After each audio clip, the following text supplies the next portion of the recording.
wabarakatuh. Saya Amanda Septiana Putri dan rekan saya Randy Rahmat Hidayatullah. kembali lagi di Omas, obrolan mahasiswa. Oke guys, kali ini kita ada kedatangan tamu nih di podcast kita. Ya, tamunya dari mana nih kak? Ayo, ada tamu dari mana? Kayaknya dari Universitas Malhayati. Nah, yang pastinya tamu kita nih cantik-cantik, ganteng-ganteng, apalagi Kak? Keren, kece-kece. Yang Dan- jelas itu ya kak, Gen Z ya kan? Iya benar sekali. Kalau Gen Z ini kalau diomong-omongin tuh kayak apa ya? Ya kan? Kayaknya lebih baik kita panggil langsung lah sih. Oh ya udah, biar lebih lengkapnya kita langsung ngobrol langsung ya ke kakak-kakaknya. Rekan-rekan kita ya kan dari Universitas Malhayati. Langsung aja nih ya, kita panggilkan rekan-rekan kita dari Universitas Malhayati. Yo soy Pablo Emilio Escobar Gaviria.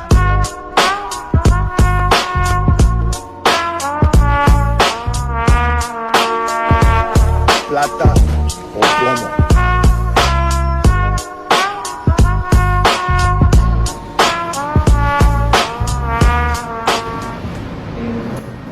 Oke Kak, gimana nih kabar hari ini? Baik. Alhamdulillah ya, walaupun bulan puasa nggak boleh ada lemes-lemes. Ya, semangat. Masih semangat semua ya kak? Oh iya, sebelum lebih lanjut, gimana kalau kita kenalan dulu Iya. nggak sih sama kakak-kakak kece-nya ini? Boleh ya? Kenalannya boleh nggak nyapa subscriber aku? Hai. Halo guys, saya Rehan. Halo guys, gue Aul. Gue Manda, gue Gina. Jadi kakak Rehan, kakak Aul, kakak Manda, dan kak Gina. Jadi di sini aku mau nanya-nanya yang materi yang bakal kalian bawa tuh materi apa sih? Kita sih udah sepakat bahwa ini sih kayak ngejelasin dikit aja ya, Iya. tentang konsep diri dan pola konsumsi. Konsep diri dan pola konsumsi. Nah, juga nih ya kak materinya ya kak. Iya dong, yang pasti kakak-kakaknya udah pada tahu dong apa itu isi materi kan? Kita udah belajar sih ya. Ada juga kita kak. Jadi aku mau langsung mulai aja atau gimana nih? Boleh, Boleh kan? Konsep diri berarti kan dari diri sendiri Betul. atau diri orang lain atau bagaimana tuh? Diri sendiri dan orang lain. Oh bisa untuk siapa aja ya jadi Siapa aja. konsepnya? Itu konsep diri kak. Iya. konsep Oh, iya, bener. Diri itu harus dikonsep ya. Mungkin ben teratur. Iya. gitu ya, Kak. Mungkin lebih lanjutnya boleh tanya-tanya nih ke kakaknya konsep diri itu apa? Siapa Iya. yang mau ngejelasin nih Apa dari sih konsep kawan-kawan? diri itu ya kak? Kepo nih kita nih. Mungkin subscriber kita aja belum tahu tuh apa konsep diri. Iya kak. Kalau boleh tahu jelasin dong apa itu konsep diri. Siapa yang mau jawab? Kayaknya aku boleh nggak sih? Dia boleh. Oh, Kak Awu ya tadi ya. Oke, Kak Awu, apa sih itu konsep diri? Kalau dari aku sendiri yang aku tangkap dari satu ilmuwan yang namanya Hawkins and Mothersbaugh pada tahun 2010 itu menyatakan bahwa self concept is defined as the totality of individual thoughts and feeling giving reference to herself or himself as an object. Yang dimana artinya itu konsep diri sendiri itu persepsi atau pandangan seseorang terhadap dirinya sendiri. Nah, konsep diri sendiri itu ada teorinya loh Pak. Oh, ada teorinya. Iya. Emang sih kak. Kalau Apa teorinya? itu kak? Dari dalam teorinya itu kak. Kakak tahu mungkin teorinya? Tahu. Oke, boleh tuh Kak, apa itu teorinya? Konsep diri sendiri itu ada 4 teori. Yang pertama itu ada self appraisal yang dimana konsep diri itu dia lebih berpikir dia diterima atau ditolak oleh masyarakat.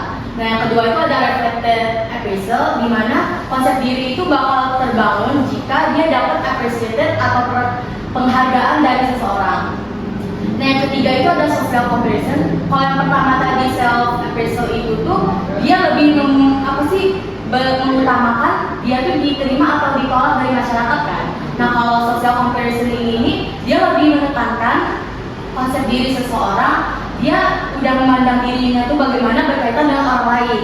Nah yang terakhir itu ada bias scanning, itu pandangan seseorang terhadap lingkungannya. Itu aja sih. Oh, berarti banyak lah ya macam-macamnya. Iya. Konsep diri budaya ini, cara kita memahami, menilai, dan mengidentifikasi dirinya dalam konteks budaya tempat dia berada. Konsep ini mencakup nilai-nilai, norma keyakinan, dan budaya untuk membentuk cara seseorang memandang dirinya sendiri serta bagaimana ia berinteraksi dengan orang lain dalam masyarakat. Aspek konsep diri budaya, identitas budaya, nilai dan norma, persepsi diri, pengaruh sosial dan perbedaan antar budaya. Konsep ini mempengaruhi bagaimana seseorang bertindak, berpikir, dan berkomunikasi dengan orang lain dalam masyarakatnya. Tapi tunggu dulu, jangan terburu-buru. Sebelum bertemu, kita beli jamu dulu. Main jangan ragu, jangan bikin malu. Oke, jadi tadi udah dijelasin nih konsep diri budaya. Jadi di isinya tuh intinya kita harus menghargai budaya satu dan yang lain. Karena di Indonesia ini kan berbagai macam budaya. Oke, gimana tuh Kak pola konsumsi? Kalau konsumsi itu menurut aku kayak kebiasaan kita, kayak bagaimana kebiasaan atau cara kita dalam menggunakan barang dan jasa di kehidupan sehari-hari. Terus kalau misalkan pola konsumsi ini ada beberapa faktor nih Kak. Apa aja tuh? Ada faktornya ya. Aku sebutin beberapa aja ya. Boleh. Yang pertama ada 4. Yang pertama itu pendapatan. Maksud dari pendapatan di sini itu semakin tinggi pendapatan kita, maka semakin banyak juga kita dalam menggunakan barang dan jasa. Terus kalau misalkan yang kedua ini harga barang dan jasa. Kalau misalkan harga barang dan jasa ini, menurut aku kayak semakin tinggi harga barang, maka semakin turun kita dalam membeli konsumsi. Sebaliknya semakin rendah harga barang, maka semakin tinggi pula kita dalam membeli konsumsi tersebut. Terus kalau yang ketiga ada selera. Ya selera itu kayak misalkan kita kan pasti punya selera masing-masing ya. Iya, Jadi lebih ke preferensi sendiri aja sih Kak. Sebenarnya aku dulu. Boleh banget ya awal apa ya? Terus yang terakhir ada teknologi. Teknologi itu kayak mengubah cara kita dalam membeli konsumsi, seperti kayak di offline, langsung ke toko ataupun online kayak di Shopee, Tokopedia dan sebagainya. Berarti pola konsumsi itu ketergantungan di diri kita sendiri ya. Soalnya kan beberapa faktor itu menggambarkan bagaimana cara kita apa ya, maksudnya kayak mana sih? Aplikasinya. Nah iya bener banget. Nah iya bener. Emang agak kalian kadang susah banget ya. Gimana cara kita mengaplikasikan? Misalnya kayak kalangan Gen Z. Sekarang tuh lebih kayak ke yang online gitu loh sih. Ke kafe itu kayak misalnya ya Shopee apa, jadi lebih meluangkan waktunya ke belanja online sih yang lebih gampang. Iya. Kan? Karena kan kita nggak perlu keluar rumah kan. Iya. Mereka pakai datem. Ya. Pakai datem entah siapa yang bayar. Iya. Apa kita tuh yang bayar ya kan? Lanjut nih Kak, yang kayak Oke. Tadi udah dijelasin nih sama Kamanda apa itu pola konsumsi, faktor-faktornya. Mungkin kakak yang ujung mau nambahin? Nah, di sini saya mau menambahkan itu yang namanya itu jenis-jenis dari pola konsumsi Kak. Kayak mana tuh kak jenis-jenis dari pola konsumsi? Nah, menurut saya itu dari pola konsumsi itu yang pertama itu ada konsumsi primer Kak. Nah, konsumsi primer itu kebutuhan dasar itu seperti makanan, pakaian, dan tempat tinggal nih Kak. Nah, yang kedua itu ada konsumsi sekunder. Nah, konsumsi sekunder itu barang dan jasa yang dapat meningkatkan kenyamanan dari diri kita sendiri Kak. Nah, contohnya itu seperti kendaraan dan elektronik. Nah, selanjutnya itu ada konsumsi tersier Kak. Nah, konsumsi tersier itu barang mewah. Barang-barang mewah Kak. Barang-barang branded Kak. Nah, contoh dari barang mewah itu seperti mobil sport, perhiasan mahal, dan perjalanan eksklusif Kak. Nah, mungkin itu saja sih Kak jenis-jenis Pola pola konsumsi konsumsi. itu Kak menurut saya. Nah, Berarti di sini udah semua mungkin ya. Nah, di sini saya mau menjelaskan lagi namanya. Itu dampak-dampak dari pola konsumsi Kak. Iya. dampak dari pola konsumsi. Iya. Jadi pola konsumsi ada dampaknya ya. Dampak-dampak dari pola konsumsi itu yang pertama itu ada dampak ekonomi Kak. Nah, dampak ekonomi itu adalah konsumsi yang dapat meningkatkan pertumbuhan ekonomi Kak. Nah, selanjutnya itu ada dampak sosial. Nah, dampak sosial itu adalah kesenjangan ekonomi yang dapat meningkatkan meningkatkan apa tuh, Kak? Yang dapat meningkatkan itu yang namanya ketimpangan sosial, Kak. Ketimpangan sosial. Ketimpangan ya. Iya, ketimpangan. Nah, ini Kesetaraan lah ya. benar, Kak. Nah, yang terakhir itu ada dampak lingkungan. Nah, Dampak lingkungan sekitar ya, ya. benar, Kak. Nah, ya, dampak lingkungan itu adalah konsumsi berlebih dapat menyebabkan limbah, Kak, dan eksploitasi sumber daya alam, Kak. Nah, iya benar, Kak. Nah, mungkin itu saja sih, Kak, yang saya tahu tentang dampak-dampak dan jenis-jenisnya, Kak. Jadi yang pertama tadi apa, Kak, yang Kak Ren jelasin yang pertama? Yang pertama itu ada jenis-jenis, Kak. Jenis-jenis. Ya, Jadi benar, Kak. mungkin dari jenis-jenis itu ada juga dampaknya, Kak. Ya kan? Ada, benar, Kak. Dampak dari lingkungan, ya kan, sosial tadi itu ya. Jadi kayak gitu, Kak. Ya, benar, Kak. Berarti kakak ini hebat banget loh, bisa ngejelasin Alhamdulillah, Kak. apa itu pola konsumsi.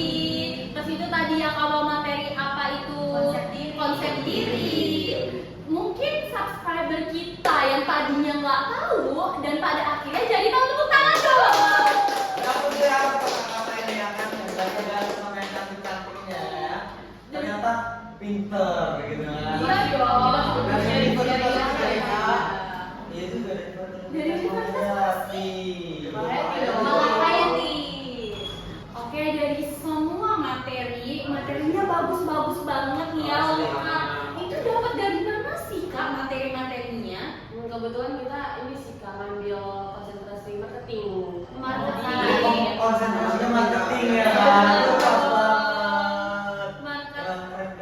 Marketing pasti dosennya juga keren, Iya. Kak. Iya, dong. Iya dong, cantik-cantik. Ya kakak-kakaknya dia cantik-cantik. Harus kita kan kalau marketing harus bagus. Iya. Oh, berarti marketing itu harus sesuai penampilannya juga. Iya. Oke. Jadi mungkin segitu aja kali ya, Kak, podcast kita kali ini. Cukup ya. Berarti saya mengucapkan terima kasih banyak udah mampir di podcast kita. Apa ya? Mohon maaf ketika ini kakak udah menyempatkan waktunya Iya. kakak datang ke sini. Mungkin kakak-kakaknya di sini mau bukber. Ada mau bukber nggak hari ini? Aku nggak ada sih. Nggak ada sih. Siapa nih yang mau bukber? Lagi ada janji kali ya bukber. Habis ini kita buka kali ya. Kita aja nggak sih? Ya. Oh, boleh, boleh. Boleh, kita bisa bukber Nah, ya kan? iya, kebersamaan banget ya. Emang kakak-kakaknya ini humble-humble banget. Marketing dong, Kak. Marketing tuh orangnya emang humble-humble banget. Iya. Harus ya kan? Kebutuhan kita ya. Harus. Kita harus sama-sama meningkatkan value kita ya. Iya, bener. Oke, berarti kita tutup aja ya. Sebelum aku tutup nih, kalian tahu nggak sih nama podcast kita apa? Kan udah masuk YouTube nih. Tahu nggak sih? Tahu. Kalau kita udah ngomongin loh, Kak, kayak apa gitu, channelnya itu apa? Apa? Coba tolong sih sebutin ke kamera. 1, 2, 3. Omas, obrolan mahasiswa. Oke, mungkin segitu aja kali ya guys kita dapat sampaikan ini. Mungkin kurang lebihnya kita mohon maaf. Kita dari dulu, Oke, Kak, sampai jumpa di lain waktu. Makasih banyak ya, Kak. Ya Allah. Makasih ya. Aduh, Omas, tenang aja. Makasih ya. Yuk, Kak, hati-hati di jalan ya, Kak. Buat kali ini pamit ya, Kak. Iya. Iya. Oke guys, jadi kita berdua nih dapat menyimpulkan apa itu konsep diri dan pola konsumsi.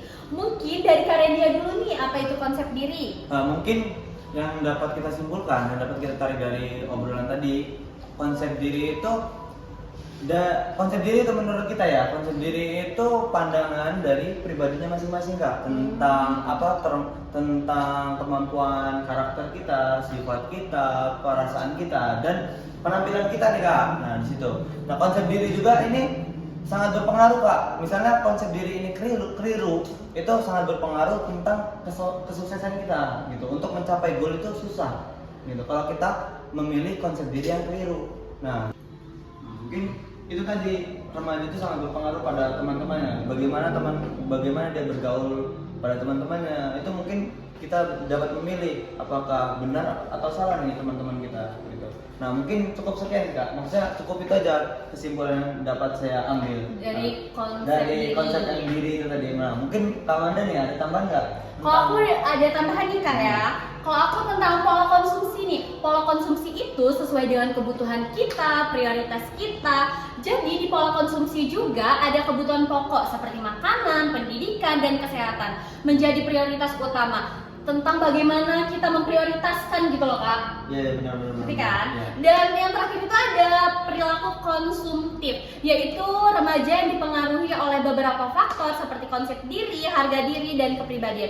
Mungkin segitu aja ya yang bakal Iya, kita Kak. sampaikan. Benar, benar, Kak. Iya. Oke guys, jadi kita tutup mungkin segitu aja. Mohon maaf ada kekurangan. Jadi kita tutup ya. Tutup ya. Wassalamualaikum warahmatullahi wabarakatuh. See you on the next video. Bye.